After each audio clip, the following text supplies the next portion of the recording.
Hello dear students. बच्चों, आज के लेक्चर में हम लोग इंटरमीडिएट्स की रिलेटिव स्टेबिलिटी का ऑर्डर देखेंगे। ठीक है, तो सबसे पहले हम लोग देखेंगे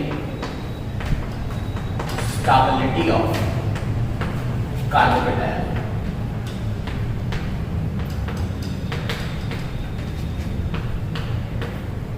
सब कुछ पढ़ चुके हैं, बस एक ऑर्डर लिखेंगे स्टेबिलिटी ऑफ कार्बन कैटायन के रिगार्डिंग। तो देखिए बच्चों, सबसे ज्यादा स्टेबल कार्बोकेटायन कौन सा होता है? जैसे यहाँ पे CH2+ है, यहाँ पे कोई ग्रुप लगा है, क्लियर?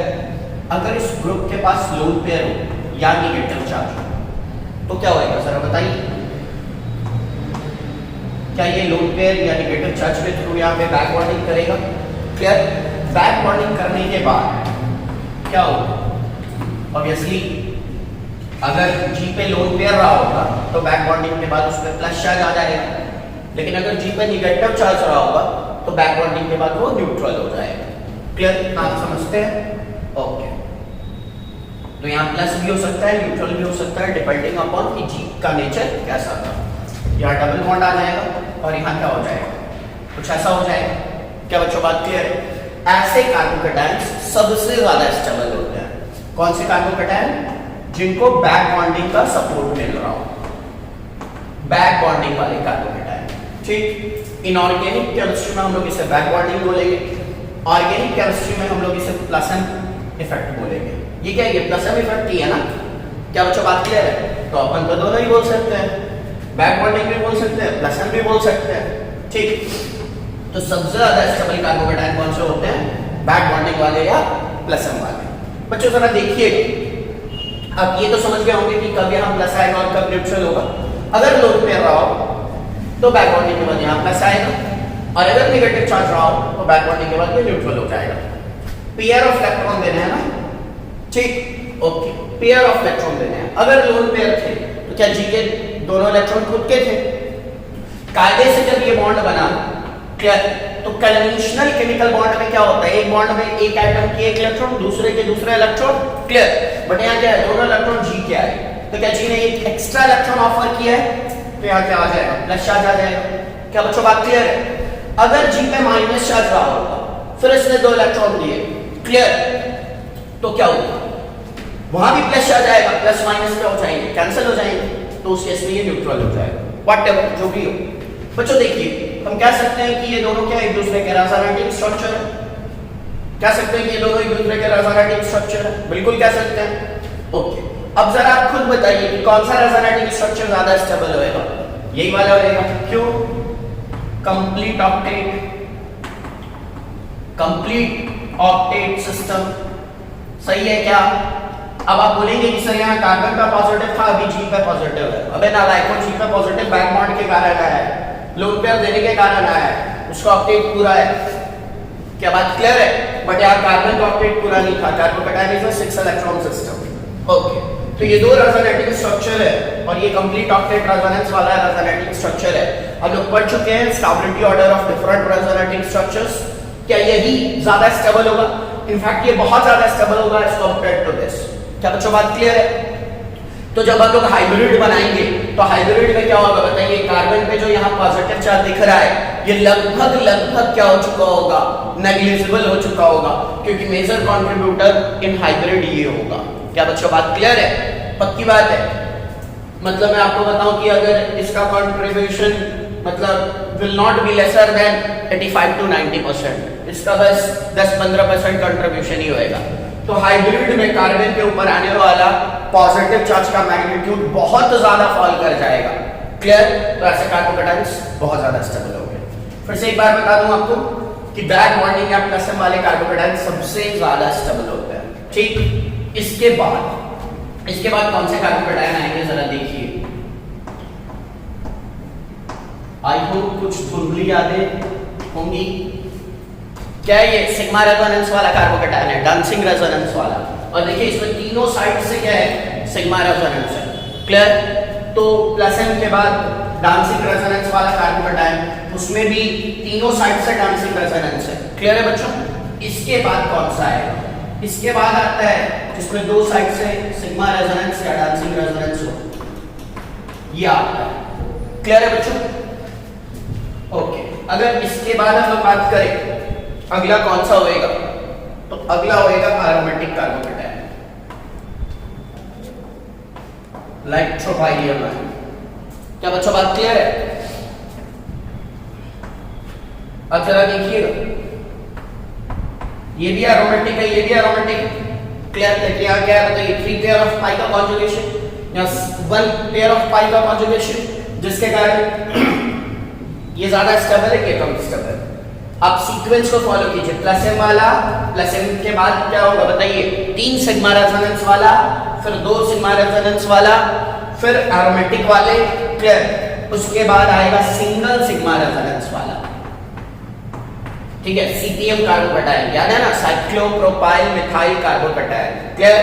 इसके बाद कौन आएगा? इसके बाद आएगा बच्चों, ध्यान से देखिएगा, 3 डिग्री वाला कार्बोकेटायन आएगा, 3 डिग्री वाला कार्बोकेटायन। और याद रखिएगा 3 डिग्री वाले में भी कौन? 9 अल्फा एच वाला। क्लियर?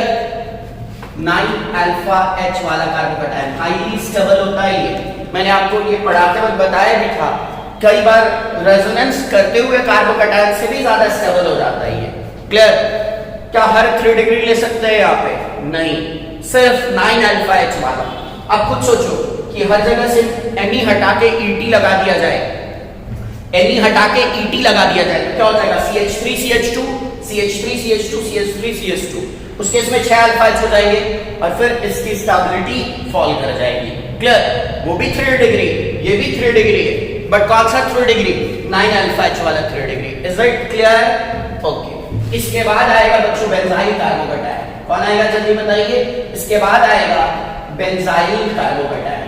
ठीक है, और आप सब देख सकते हैं benzyl carbocation is resonance stabilised. Clear? This is stabilised by hyperconjugation. In general hyperconjugation का जो इफेक्टिवनेस होता है वो रेजोनेंस से तो कम होता है, लेकिन यहाँ पे देखिए ऑर्डर स्विच कर गया है। क्लियर है बच्चों? Due to 9 alpha H, 9 alpha H वाले कार्बोकेटायन की स्टेबिलिटी बढ़ जाती है क्योंकि यहाँ एक्सटेंट ऑफ हाइपर कॉन्जुगेशन कुछ ज्यादा ही हो जाता है। क्लियर है बच्चों? बेंजाइलिक के बाद आएगा एलाइलिक कार्बोकेटायन। क्या आएगा बताइए? Allylic carbocation. आप ध्यान से देखिएगा, पाई सिग्मा पॉजिटिव, ये भी रेजोनेंस से स्टेबलाइज्ड है, लेकिन बेंजाइलिक और एलाइलिक दोनों ही रेजोनेंस से स्टेबलाइज होने के बावजूद बेंजाइलिक में क्या है? 3 पेयर ऑफ पाई का कॉन्जुगेशन है। क्लियर है? ये पॉजिटिव चार्ज 3 पाई के साथ कॉन्जुगेशन में है, लेकिन ये पॉजिटिव चार्ज सिंगल पाई के साथ कॉन्जुगेशन में है, जिसके कारण benzylic is more stable then allylic. Clear है बच्चों? एलाइलिक के बाद कौन आएगा? तो एलाइलिक के बाद आएगा 3 डिग्री कार्बोकेटायन, फिर से 3 डिग्री कार्बोकेटायन आएगा, बट याद रहे 9 अल्फा एच नहीं होना चाहिए। 9 अल्फा एच वाला मैं पहले ही मेंशन कर चुका हूं। क्या बच्चों बात क्लियर है? तो 9 अल्फा एच वाला नहीं होना चाहिए, याद रखिएगा। ये भी 3 डिग्री। उसके बाद क्या आएगा? तो बच्चों उसके बाद आएगा 2 डिग्री वाला। क्लियर? उसके बाद कौन आएगा? तो बच्चों उसके बाद आएगा 1 डिग्री वाला। क्या बच्चों बात क्लियर है? और 1 डिग्री के बाद तो स्टेबिलिटी कुछ ज्यादा ही खराब हो जाएगी। क्या बच्चों बात क्लियर है? तो ये है relative order of stability of carbocation. Clear है? हम चाहे तो ऑर्डर को और भी एक्सपैंड कर सकते हैं। क्लियर? बट इसके बाद जो भी होगा वो सब चीज हम लोग पहले ही डिस्कस कर चुके हैं। ठीक है बच्चों? तो ये है relative stability order of different carbocations. Clear? तो आप इसको कॉपी कर लीजिए, फिर हम आगे बढ़ेंगे।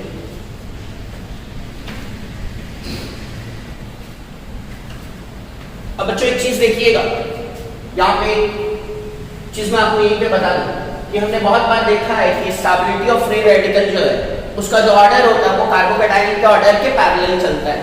क्या बच्चों बात क्लियर है? लेकिन जरा आप सोचिए कि सीपीएम साइक्लोप्रोपाइल मिथाइल कार्बोकेटायन में डांसिंग रेजोनेंस होता है। क्लियर? तो ये तो चीज कार्बोकेटायन में है ना, रेडिकल में तो नहीं होगा। क्लियर? तो ऐसे रेडिकल्स नहीं मिलेंगे हमें। बात समझ में आ रही है? और अगर मिल भी गए तो उनमें कोई डांसिंग रेजोनेंस नहीं होगा। अगर डांसिंग रेजोनेंस नहीं होगा तो फिर ऐसे रेडिकल्स की स्टेबिलिटी नॉर्मली डिसाइड करेंगे। क्या बच्चों बात क्लियर है? उसके बाद रेडिकल्स में एरोमेटिसिटी का फंडा नहीं होता, ये मैंने आपको पढ़ाया था।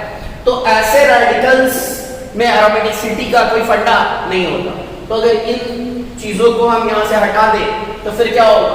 इन जनरल कार्बोकैटायन की स्टेबिलिटी का जैसा ऑर्डर है वैसा ही रेडिकल्स का भी होगा। क्या बच्चों बात क्लियर है? आई होप कि आप बात समझ गए हो। देखिए फिर से बताओ, इस कार्बोकैटायन में गैस डांसिंग रेजोनेंस है, सिग्मा रेजोनेंस। अगर यहीं पे मैं रेडिकल डाल दूं तो फिर ऐसा कुछ नहीं होगा।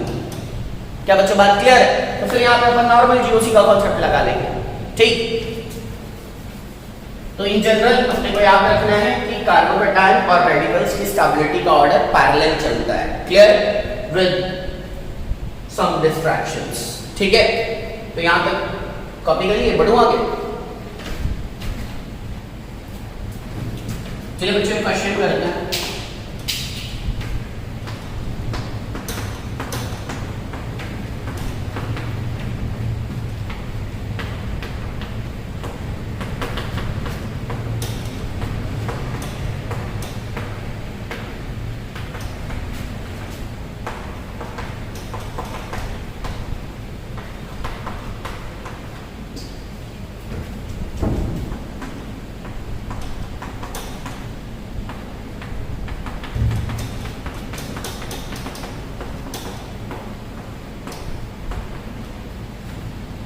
Number of species which will spontaneously react with silver nitrate to give white PPT of AgCl.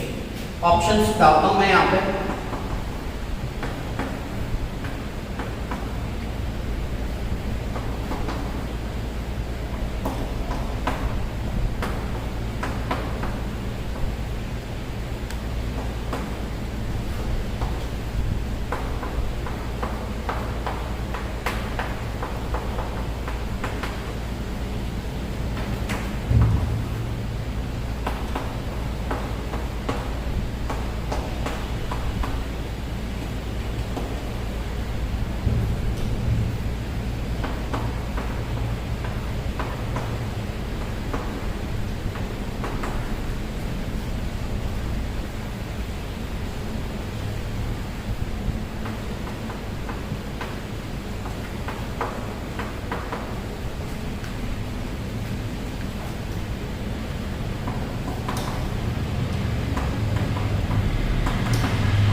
चलिए बच्चों फिर से एक बार क्वेश्चन पढ़ ले रहा हूं मैं। Number of species which will spontaneously react with silver nitrate to give white PPT of AgCl। क्या बच्चों बात क्लियर है? तो जरा देखिएगा, एक बार मैं ऐसे क्वेश्चंस करवाया था एरोमेटिसिटी बढ़ाने के बाद, जल्दी से देखते हैं क्या होगा।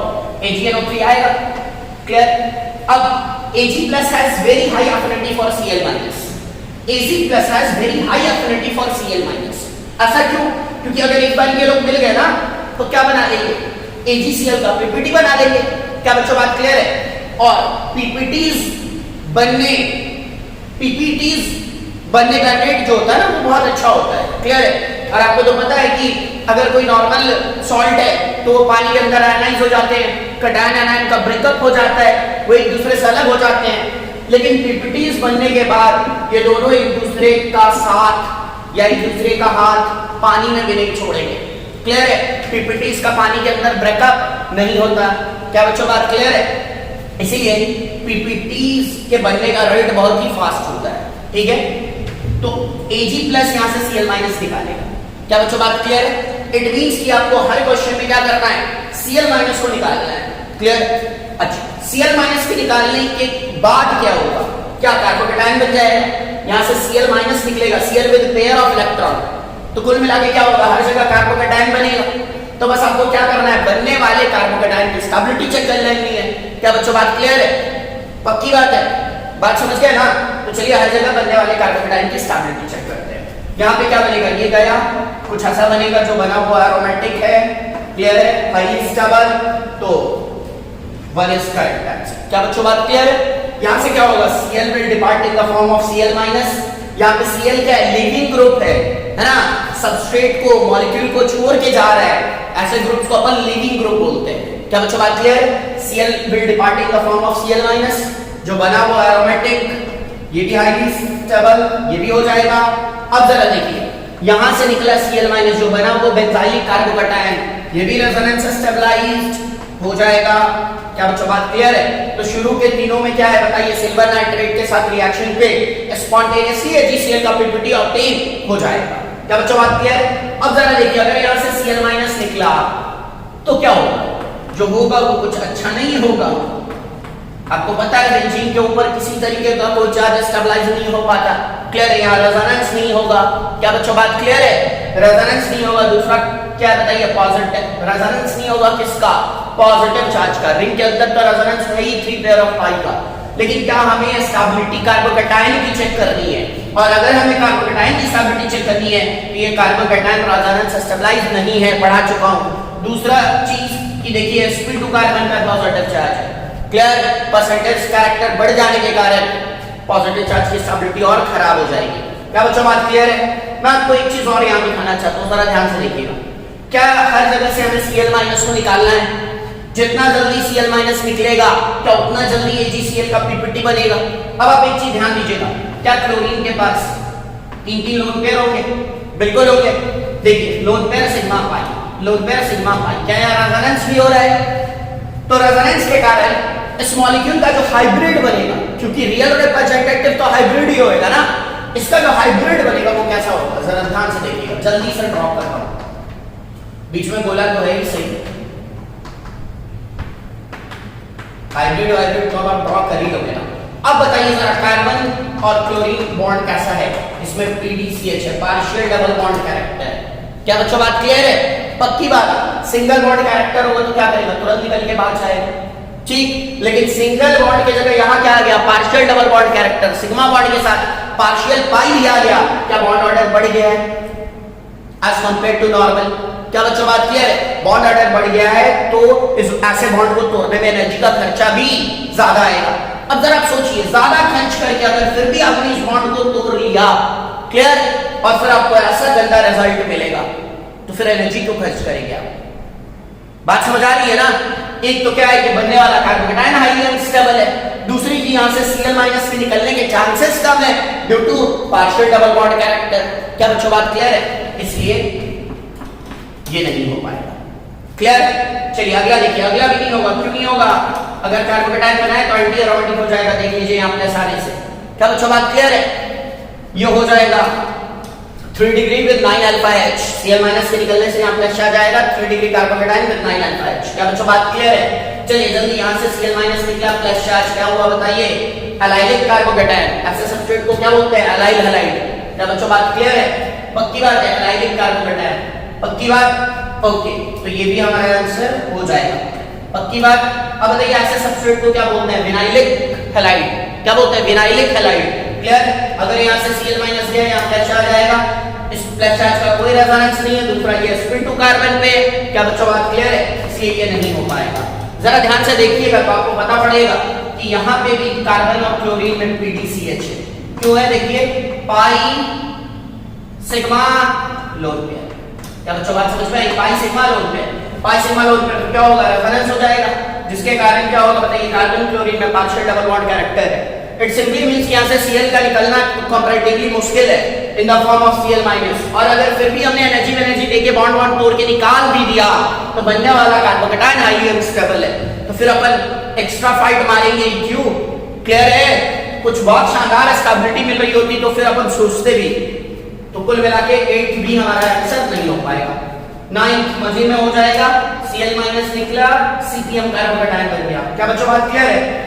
10th बिल्कुल नहीं होगा। क्यों नहीं होगा? Cl माइनस के निकलने के बाद जो बना है इस कार्बोकैटायन को किसी का सपोर्ट नहीं है। क्या बच्चों बात क्लियर है? ऐसे कार्बोकैटायन को किसी का सपोर्ट नहीं है, जिसके कारण क्या होगा बताइए? ये हाईली अनस्टेबल होगा। ये तो 0 डिग्री कार्बोकैटायन है, क्योंकि जिस कार्बन पे पॉजिटिव चार्ज हो उससे एक भी कार्बन कनेक्टेड नहीं है। क्या बच्चों बात क्लियर है? जरा देखिए क्या होगा, यहाँ से Cl माइनस निकला, प्लस आ जाएगा pi sigma positive, resonance stabilise. बच्चों बेसिकली ये भी क्या है? हैलाइड है, देख लीजिए इसी की तरह। ठीक है, देखिए ये कार्बन कार्बन डबल बॉन्ड, उसके पास वाला कार्बन जिसे Cl लगा है स्टार कार्बन, ठीक, स्टार कार्बन बोल रहे हैं जिससे हाइड्रोजन जुड़ा हुआ है। Star carbon is next to carbon carbon double bond. Clear? तो देखिए यहाँ स्टार कार्बन कौन है? Star carbon, carbon connected to Cl, यही है star carbon. Star carbon is next to carbon carbon double bond. तो यहाँ Cl माइनस के निकलने के बाद क्या होगा बताइए? जो पॉजिटिव चार्ज बनेगा वो रेजोनेंस स्टेबलाइज्ड होगा, तो यहाँ भी हो जाएगा। क्या बच्चों बात क्लियर है? तो फाइनली क्या होगा?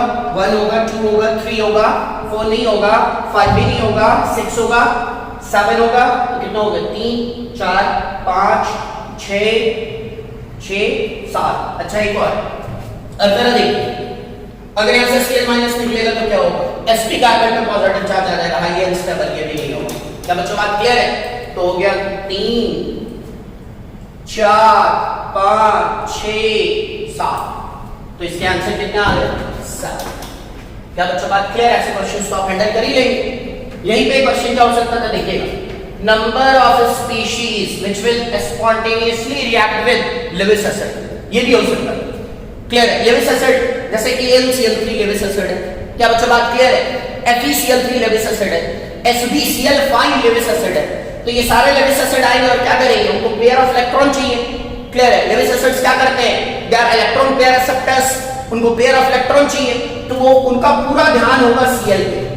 क्लियर? वो क्या चाहेंगे? Cl in the form of Cl minus, Cl in the form of Cl minus को अपन यहां से उड़ा लें। क्लियर? तो जैसे ही Cl with pair of electron जाएगा ना, तो उनको क्या बोलेगा? पेयर ऑफ इलेक्ट्रॉन मिल जाएगा। Cl तो बहाना है, उनका ध्यान तो इस पेयर ऑफ इलेक्ट्रॉन पे। क्लियर? तो अगर ये क्वेश्चन आ जाता कि यहाँ AgNO3 के साथ लेविस एसिड गिवन होता, तब भी आंसर एग्जैक्टली यही आता। क्लियर? कोई भी लेविस एसिड आ जाए, जैसे AlCl3 आ जाए, FeCl3 आ जाए, SbCl5 आ जाए, यहाँ से Cl in the form of Cl minus को उड़ा के ले जाएगा। क्लियर? उसका पर्पस सॉल्व हो गया। अब क्या बना? कार्बोकैटायन। तो जहां पे स्टेबल कार्बोकैटायन बनेंगे वहीं से लेविस एसिड Cl माइनस को उड़ा के ले जाएगा। क्या बच्चों बात क्लियर है? ऐसे क्वेश्चंस आप टैकल कर लेंगे। ओके बच्चों एक चीज और समझिएगा, इन जनरल रेडिकल्स की जो स्टेबिलिटी होती है वो कार्बोकैटायन की स्टेबिलिटी के पैरेलल चलती है। क्लियर? बट कुछ चीजें आपको अच्छे से दिमाग में बैठानी पड़ेगी। CpM कार्बोकैटायन जो है उसमें डांसिंग रेजोनेंस है, तो डांसिंग रेजोनेंस रेडिकल्स में नहीं होता। क्या बच्चों बात क्लियर है? तो रेडिकल्स में से हम उसको हटा देंगे। क्लियर? उसके बाद हमने क्या देखा? एरोमेटिक कार्बोकैटायंस भी बहुत ज्यादा स्टेबल होते हैं, लेकिन रेडिकल्स में एरोमेटिसिटी नहीं आती है। मैंने आपको पढ़ाया था एरोमेटिसिटी में। क्लियर? तो रेडिकल्स की जो स्टेबिलिटी होगी वो ना तो डांसिंग रेजोनेंस से डिसाइड होगी, ना एरोमेटिसिटी से डिसाइड होगी। बाकी अगर इनको छोड़ दे तो रेडिकल्स की स्टेबिलिटी बिल्कुल कार्बोकैटायन के पैरेलल चलेगी। तो इसको रेडिकल्स की स्टेबिलिटी को अलग से पढ़ने जैसा कुछ भी नहीं है, वो कार्बोकैटायन जैसा ही होगा। क्या बच्चों बात क्लियर? चलिए अब हम लोग थोड़ा सा कार्बन आयंस की स्टेबिलिटी पे भी बात कर लेते हैं।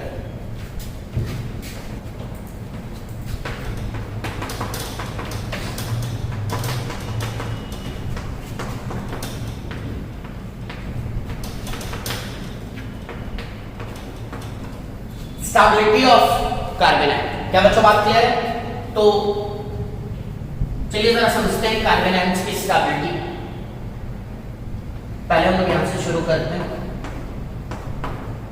ये कैसा कार्बन आयन है मुझे बताइए?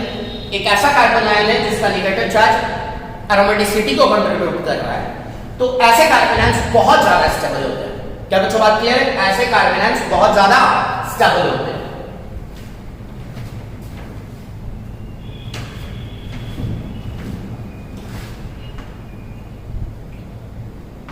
इसके बाद रेजोनेंस स्टेबलाइज्ड कार्बन आयन्स आई, नेगेटिव चार्ज रेजोनेंस में पार्टिसिपेट कर रहा है, ऑल्दो एरोमेटिक तो नहीं है, नेगेटिव चार्ज एरोमेटिसिटी का पार्ट नहीं है, एरोमेटिसिटी इस तरह की। इसके बाद ये बेंजाइलिक कार्बन आयन था, next is allylic carbon ion, ये भी क्या है? Resonance stabilised.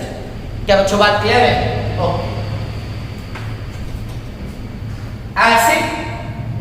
ऐसे कार्बन आयन्स के बाद कौन से कार्बन आयन्स आते हैं? इसके बाद वैसे कार्बन आयन्स आएंगे जिनमें रेजोनेंस तो नहीं है लेकिन वो परसेंटेज कैरेक्टर के कारण स्टेबलाइज होते हैं। जैसे देख लीजिए,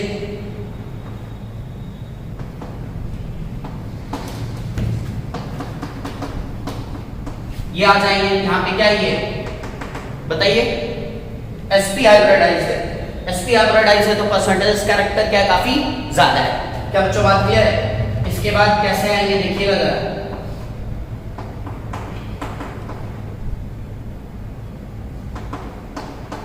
ऐसे वाले आएंगे। ये कैसा है बताइए? ये sp2 हाइब्रिडाइज्ड है। क्या बच्चों बात क्लियर है? ओके। तो सबसे पहले कौन सा आया जिसमें नेगेटिव चार्ज एरोमेटिसिटी का पार्ट था? उसके बाद कौन से आया जिसमें नेगेटिव चार्ज रेजोनेंस स्टेबलाइज्ड था? इन दोनों में नेगेटिव चार्ज रेजोनेंस स्टेबलाइज्ड है, यानी एक्सटेंट ऑफ कॉन्जुगेशन ज्यादा है, एक्सटेंट ऑफ डिलगाइजेशन ज्यादा है या रिलेटिवली कम। इसके बाद हम लोग हाइब्रिडाइजेशन देखते हैं। क्या बच्चों बात क्लियर है? ओके। तो ये आप समझ गए हैं, पक्की बात है, ठीक है। बढ़ो आगे, नेक्स्ट। इसके बाद आएंगे बच्चों कौन से वाले? 1 डिग्री वाले आएंगे, फिर कौन आएंगे? 2 डिग्री वाले आएंगे, फिर कौन आएंगे? 3 डिग्री वाले आएंगे। आपको याद है कार्बोकेटाइन में 3 2 1, कार्बन आयन में 1 2 3, क्लियर? ओके। उसके बाद कौन से आएंगे? उसके बाद तो बिल्कुल नालायक कैटेगरी एंटी एरोमेटिक वाले आएंगे जो रूम टेंपरेचर पे एग्जिस्ट ही नहीं करते। क्या बच्चों बात क्लियर? ओके। तो ये है इनकी रिलेटिव स्टेबिलिटी का कंपैरिजन। चलिए बच्चों जरा ये क्वेश्चन अगर हम लोग देखें, एक ये क्वेश्चन आ गया और एक ये क्वेश्चन आ गया। आपसे पूछा जाए कि कौन सा कार्बन आयन ज्यादा स्टेबल है, तो जरा ध्यान से देखिएगा। क्या ये वाला नेगेटिव चार्ज रेजोनेंस नहीं कर रहा? नो रेजो, नो रेजो, पक्की बात। अच्छा, क्या ये वाला नेगेटिव चार्ज भी रेजो नहीं कर रहा? नो रेजो। तो पता चल गया कि दोनों में से कहीं रेजोनेंस नहीं है। ओके। जरा इस कार्बन के हाइब्रिडाइजेशन बताइए, sp2। क्या बच्चों बात क्लियर है? जरा यहां बताइए, ये भी sp2, मतलब दोनों में ही रेजोनेंस नहीं है, दोनों ही क्या sp2 हाइब्रिडाइज्ड है। अब क्या करें? तो देखिए, ध्यान से देखिए, क्या ये वाला sp2 कार्बन, ठीक, एक sp2 कार्बन से कनेक्टेड है। क्या बच्चों बात समझ में आ रही है? ओके।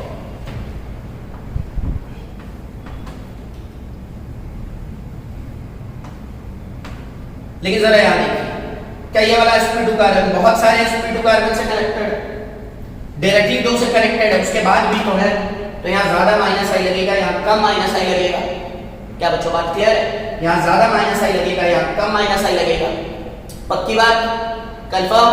तो क्या होगा? ये ज्यादा स्टेबल होगा, ऊपर वाला कम स्टेबल होगा। आप एक चीज समझिए, जिस पर नेगेटिव चार्ज होता है वो क्या करता है? इलेक्ट्रॉन विड्रॉ करता है या डोनेट करता है? बताइए। तो जिस पर नेगेटिव चार्ज होता है वो इलेक्ट्रॉन डोनेट करता है, विड्रॉ नहीं कर सकता, क्योंकि विड्रॉ करेगा तो क्या होगा बताइए? पहले से नेगेटिव चार्ज है, नेगेटिव चार्ज का मैग्नीट्यूड और बढ़ जाएगा, स्टेबिलिटी बहुत खराब हो जाएगी। क्या बच्चों बात क्लियर? इट मींस ये देगा, ये भी देगा। अब ऐसे समझिए, क्लियर? लेने वाला एक ही कार्बन, यहां ज्यादा कार्बन से, क्लियर? और ये भी कार्बन कैसे? sp2 हाइब्रिडाइज्ड है, sp3 नहीं है, sp2 हाइब्रिडाइज्ड है। क्या बच्चों बात समझ में आई? तो अगर ये sp2 हाइब्रिडाइज्ड है तो इनकी भी परसेंटेज कैरेक्टर ज्यादा है, परसेंटेज कैरेक्टर ज्यादा है, इट मींस इलेक्ट्रॉन को होल्ड करने की टेंडेंसी ज्यादा। अगर sp3 होते तब तो प्लस आई इफेक्ट लग जाता उनका। क्या बच्चों बात क्लियर है? मिथाइल इथाइल का तो प्लस आई इफेक्ट लग जाता, क्लियर? लेकिन ये sp2 है, इसलिए b ग्रेटर देन। ओके। तो ऐसे क्वेश्चन भी आप टैकल कर लेंगे, पक्की बात है। अब देखिए, इनसे भी अच्छा कौन सा होगा? माइनस m वाला सबसे ज्यादा। क्लियर? सबसे ज्यादा कौन सा होएगा बताइए? माइनस m वाला। माइनस m के बाद कौन सा होएगा बताइए, जल्दी बताइए? एरोमेटिक वाला। उसके बाद नॉर्मल रेजोनेंस वाला। क्लियर? उसके बाद हम लोग हाइब्रिडाइजेशन वगैरह देख लेंगे। ठीक, उसके बाद 1 डिग्री 2 डिग्री 3 डिग्री और फिर कौन सा? Anti aromatic. क्या बच्चों बात क्लियर है? तो आई होप कि आपका ये सारा मुद्दा क्लियर हो गया होगा। ठीक है, तो बच्चों अब मैं आपको बताऊं कि हमने इंटरमीडिएट्स की स्टेबिलिटी भी डिस्कस कर ली है और इसी के साथ हमारा जीओसी का होता है द एंड। खुश तो बहुत हो गया तुम आज, जीओसी हो गया एंड। क्लियर? एक चीज मैं आपको बताऊं कि हम लोग एक चीज यहाँ नहीं पढ़ पाए, दैट इज डाइपोल मोमेंट। तो बच्चों बेसिकली ये डाइपोल मोमेंट इधर का टॉपिक नहीं है, ये केमिकल बॉन्डिंग का टॉपिक है, तो वहीं पे पूरे डिटेल में डिस्कशन करेंगे। हाँ, जो भी क्वेश्चन आपके पास होंगे डाइपोल मोमेंट से रिलेटेड, अभी आप उनको छोड़ दीजिएगा। क्लियर? बिल्कुल छोड़ दीजिएगा। जब हम लोग एक बार बॉन्डिंग में डाइपोल मोमेंट पढ़ लेंगे उसके बाद फिर आप उन क्वेश्चंस को अटेम्प्ट कर लीजिएगा। ठीक है? एक चीज और बताऊं मैं आपको कि मैंने जब आपको इलेक्ट्रॉनिक डिस्प्लेसमेंट इफेक्ट्स के बारे में बताया था, तो मैंने बताया था कि वो 2 टाइप के होते हैं, परमानेंट एंड वीक। क्लियर? तो हम लोग जीओसी में सिर्फ परमानेंट इलेक्ट्रॉनिक डिस्प्लेसमेंट इफेक्ट ही पढ़ते हैं, क्योंकि जो टेम्पररी इलेक्ट्रॉनिक डिस्प्लेसमेंट इफेक्ट होते हैं, जो टेम्पररी डिस्प्लेसमेंट इफेक्ट होते हैं, वो किसी रिएजेंट के प्रेजेंस में ही एक्टिव होते हैं। क्लियर? वैसे इफेक्ट्स को किसी पर्टिकुलर रिएजेंट के प्रेजेंस में ही स्टडी किया जाता है और रिएजेंट्स वगैरह हम लोग पढ़ेंगे रिएक्शन मैकेनिज्म में। क्लियर? तो उन पे हम लोग रिएक्शन मैकेनिज्म में चर्चा करेंगे। इसलिए जीओसी में हम लोग सिर्फ परमानेंट इलेक्ट्रॉनिक डिस्प्लेसमेंट इफेक्ट्स ही पढ़ते हैं। क्लियर है बच्चों? ठीक है। अगर कुछ बच्चे बुक्स वगैरह सॉल्व करेंगे तो उनको कुछ ऐसे टर्म्स दिख जाएंगे, इलेक्ट्रोफाइल, न्यूक्लियोफाइल, ऐसे टर्म्स दिख सकते हैं कहीं कहीं एक का दूसरा क्वेश्चंस में। इलेक्ट्रोफाइल्स, न्यूक्लियोफाइल्स ये सभी रिएजेंट ही हैं, ये सब आगे आएंगे हमारे रिएक्शन मैकेनिज्म के चैप्टर। क्या बच्चों बात क्लियर है? पक्की बात है? तो हमारा जीओसी का हो गया द एंड। क्लियर है बच्चों?